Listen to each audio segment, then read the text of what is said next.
14편. 비루하고 거만한 인간들, 하나님은 없다고 허튼 소리 하는구나. 저들의 말은 독가스, 공기를 오염시키고 강과 하늘을 더럽힌다. 그저 엉겅퀴나 키워낼 뿐. 하나님께서 하늘에서 고개를 내미시고 아래를 둘러 보신다. 혹 우둔하지 않은 자가 있나 찾아보신다.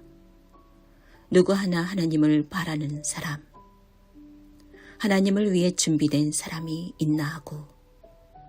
그러나 허탕만 치실 뿐 단 한 사람도 찾지 못하신다.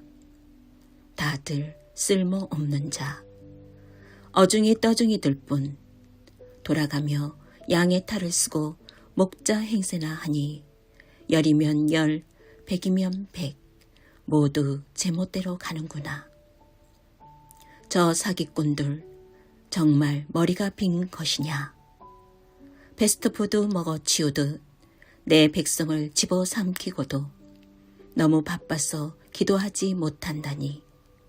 그러고도 무사하리라 생각한단 말이냐. 밤이 오고 있다. 악몽이 그들에게 닥치리니 하나님은 희생자들의 편이시기 때문이다.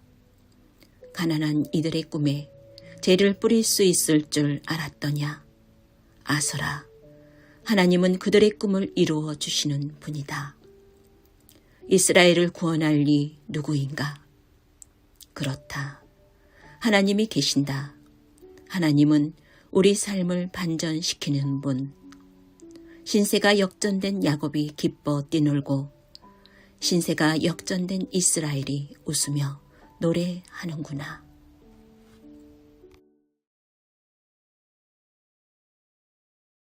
할렐루야. 오늘 우리에게 주신 하나님의 말씀은 시편 14편 1절부터 7절까지 말씀입니다. 오늘 말씀의 제목은 반전의 하나님입니다. 오늘 본문인 시편 14편은요. 시편 53편과 거의 동일한 시로요. 두 시는 쌍둥이 시편이라고 부릅니다. 같은 내용이 반복이 되는 시 두 편이 모두 이 시편에 수록되어 있다는 것은요. 그만큼 내용의 의미가 각별할 수가 있죠. 시편 14편은 예언서의 맥락과 유사하기 때문에 예언시로 간주가 됩니다. 이 시의 서두는요. 메시지보다는 개역개정으로 보게 되면 더 의미가 분명해집니다. 1절 말씀 보시면 어리석은 자는 그의 마음에 이르기를 하나님이 없다 하는도다. 그들은 부패하고 그 행실이 가증하니 선을 행하는 자가 없도다. 이렇게 기록되어 있습니다.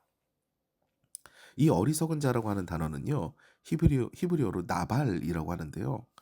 다윗을 모욕한 후에 충격을 받아 죽은 그 어리석은 사람 나발이 바로 이 이름입니다. 그런데 이 나발은요. 무신론자가 아니에요. 1절 말씀 보시면요. 이 어리석은 자는요. 말하고 다니는 게 아니라 그의 마음에 이르기를 하나님은 없다라고 한다는 거죠. 신앙 공동체 안에서 함께 신앙생활은 하지만 하나님을 두려워하지 않는 사람, 지극히 현실적이어서 하나님의 소리를 무시하고 인간적인 소리를 바라는 사람, 나의 소리가 강한 사람이 바로 나발입니다. 이들은 어떤 특징을 갖고 있냐면요. 부패하고 행실이 가증합니다. 그래서 선한 것이 나오지 않아요. 이 부분은 메시지로 보면은요, 더 정확하게 보이는데요. 저들의 말은 독가스, 공기를 오염시키고 강과 하늘을 더럽힌다. 그저 엉겅퀴나 키워낼 뿐. 이렇게 기록되어 있습니다. 상당히 영향력이 있는 것처럼 보이지만 이 나발로 인해서 공동체는 늘 어려움을 겪습니다. 뭔가 압제당하는 그런 느낌을 받아요. 하나님을 향한 믿음이 없는 신앙 공동체의 리더는요, 이와 같이 분열을 가져옵니다. 우리는 현재를 살고 있으면서 하나님으로 인해 소망의 미래를 꿈꾸는 그런 교회에 소속되어 있는 겁니다. 그런데 나발의 미래에 하나님은 없거든요. 그 어리석은 자의 미래에 하나님은 없습니다. 그러니까 나의 경험과 지식으로 그동안에 있었던 것들로 일해왔어 라면서 영향력을 행사합니다. 결국 이 행위는요. 결과로 드러나게 돼요. 이를 메시지 성경으로 보면은 3절 하반부에 이렇게 기록되어 있습니다. 돌아가며 양의 탈을 쓰고 목자 행세를 하니 열이면 열, 백이면 백, 모두 제멋대로 가는구나. 저는 이 구절이 참 섬뜩했습니다. 양의 탈을 쓰고 목자 행세를 한다는 말이 참 무섭습니다. 양은 원래 제멋대로 행하거든요. 그래서 각기 자기 갈 길로 간다고 하는데요. 하나님의 백성은 목자를 따라가야 되는 거예요. 하나님의 백성은 목자 대신 예수님을 따르는 삶입니다. 근데 양의 탈을 쓰고 목자 행세를 하는 그 목자를 따라가게 되니까요. 다 제멋대로 가게 되는 거예요. 분열이 일어나게 되는 거죠. 예수께서 말씀하시는 선한 목자는요. 양으로 생명을 얻되 넘치게 하시는 분입니다. 참된 목자는 예수님이시죠. 그런데 하나님을 향한 믿음이 없는 이가요. 나의 희생을 보일 리 정말 만무하죠. 나의 생각과 나의 영향력만을 생각하는 경우가 많아요. 그래서 이들은 앞서 말씀드린 대로 선을 행하는 것이 아닙니다. 내가 가고 싶은 곳 그곳을 가기 위해서 오히려 선동하게 되는 거죠.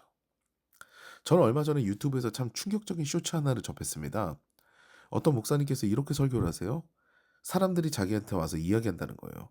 왜 목사님께서는 별로 성품이 좋지 않고 그로 인해서 공동체의 관계성을 해치는 사람들과 교회를 함께 하시냐. 이게 의문이라고 와서 말씀을 하신다는 거예요. 그런데 저는 이 목사님의 대답이 굉장히 충격적이었습니다. 여러분, 제가 왜 그분과 일을 하겠어요? 저에게 와서 말씀하시는 분들은 일주일에 하루 교회에 와서 교회를 생각하는 분들이고요. 성품은 안 좋지만 저와 일을 하는 분들은 매일매일 교회를 위해 고민하는 분들입니다. 저는 이게 너무 충격적이었거든요. 여러분, 이 말이 맞는 말인가요? 전혀 아니겠죠. 신앙 공동체에서 일을 열심히 하는 것처럼 보이지만 다른 사람들의 마음을 상하게 하는 사람은요. 그 분열되게 하는 사람은요. 하나님의 뜻에 어긋나는 사람입니다. 예수께서 말씀하셨죠. 형제와 다툰 것이 생각이 나면 재물을 내려놓고 형제와 관계를 회복한 후에 재물을 드리라고 하십니다.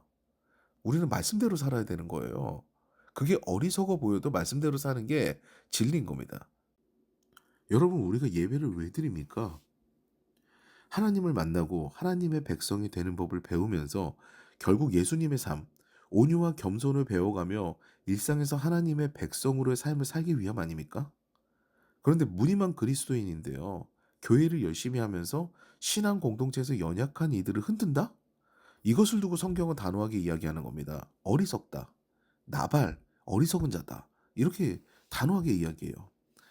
그런데 하나님께서는요. 이 어리석은 실제적 무신론자를 내버려 두시지 않습니다. 연약한 이들의 편에 서시는 하나님이시거든요. 반전의 하나님이십니다. 하나님께서는요. 그들의 손에서 목자의 홀을 뺏으십니다.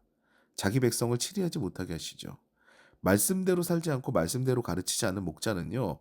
종국의 하나님께서 그 자리에서 끄집어 내리십니다. 그래서 연약한 이들의 억압을 풀어주시죠. 결국 신앙 공동체는요. 하나님으로 인해 자유해집니다.